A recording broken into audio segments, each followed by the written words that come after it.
Cinnamon is a spice that has been used around the world for thousands of years. In addition to its use as a culinary ingredient, cinnamon contains bioactive compounds that have attracted attention for their potential health benefits.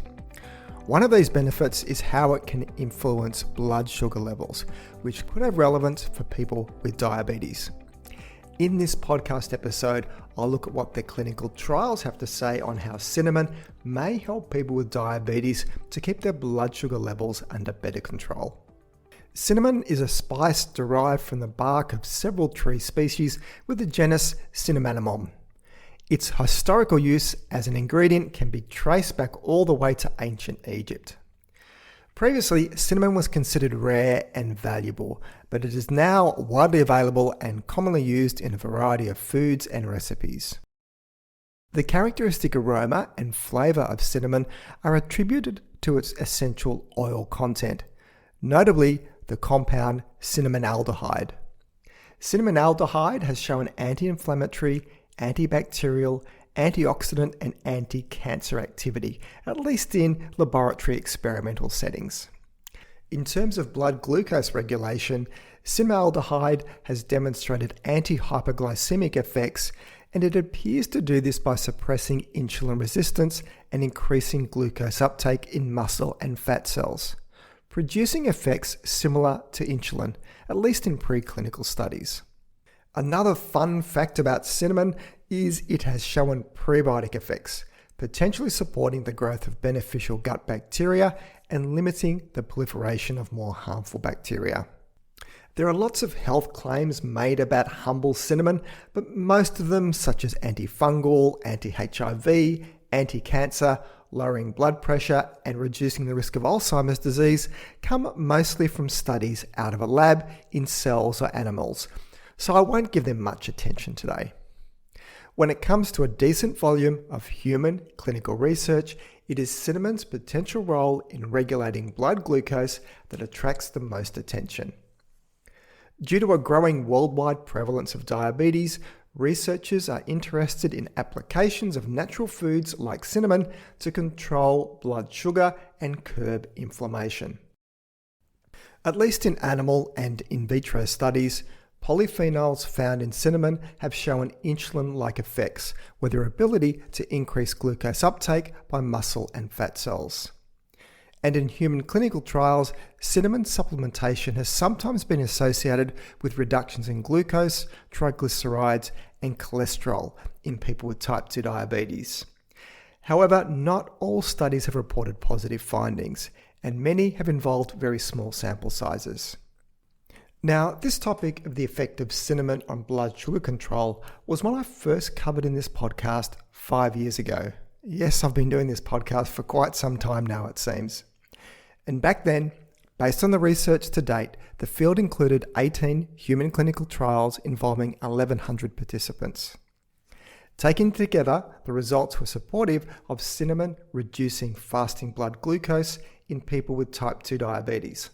Although one of the key measures of long-term glycemic control, called HbA1c, even though it went down, it wasn't quite considered statistically significant. At the time, though, I said that with more trials, this small effect may prove to be significant.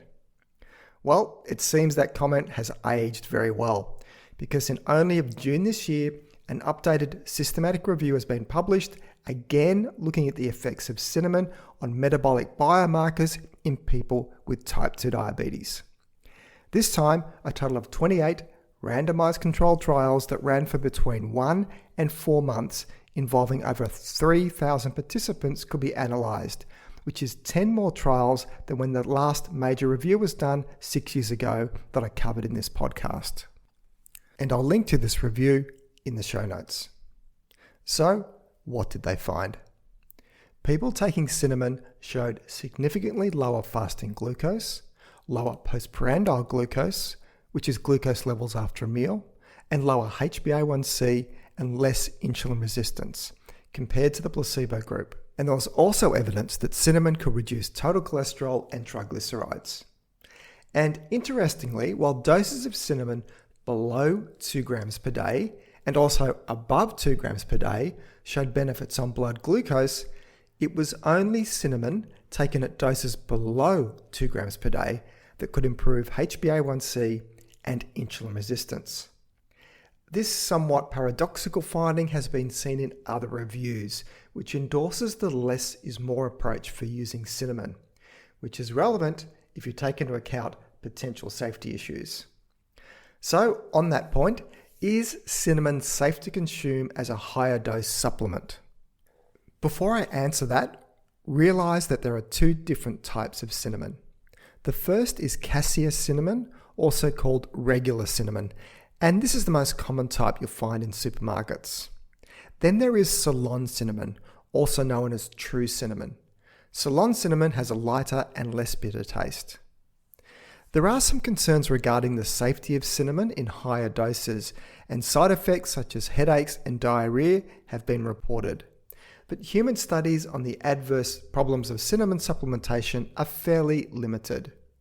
While cassia cinnamon is safe to eat in the amounts commonly used as a spice or flavouring in food, eating too much may cause health problems because the cinnamon contains high amounts of a compound called coumarin, which can cause liver damage, breathing problems, and interfere with some medications when you take in high amounts of it. Ceylon cinnamon is likely a better supplemental option to go for than cassia cinnamon due to its lower coumarin content. So let's wrap all this up. Despite promising results from laboratory and clinical studies, it's important to recognise the limitations of the existing research. The majority of human clinical trials investigating cinnamon's effects on blood glucose have been relatively short in duration, with considerable variation in dose, cinnamon type, and study design. For anyone with diabetes, the answer to the question of if cinnamon has a clinical role to play in managing blood sugars seems to be that it could offer a small benefit.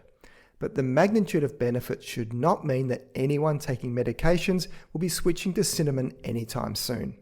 And because of some unanswered questions on the safety profile of cinnamon when taken as a dedicated high-dose supplement, rather than just a sprinkling in food or drink to spice it up, then it would be prudent for anyone not to trial such a supplement without talking first to their treating healthcare professional for their diabetes, especially if you're taking diabetes medication or managing any liver problems. So that's it for today's show. You can find the show notes either in the app you're listening to this podcast on, or else head over to my webpage at thinkingnutrition.com.au and click on the podcast section to find this episode to read the show notes. If you find this podcast of value, then please consider sharing it with your friends and colleagues. This all helps to increase the reach of the podcast, which means a big win for credible, evidence-based nutrition messages and making the world a slightly less confusing place. I'm Tim Crow, and you've been listening to Thinking Nutrition.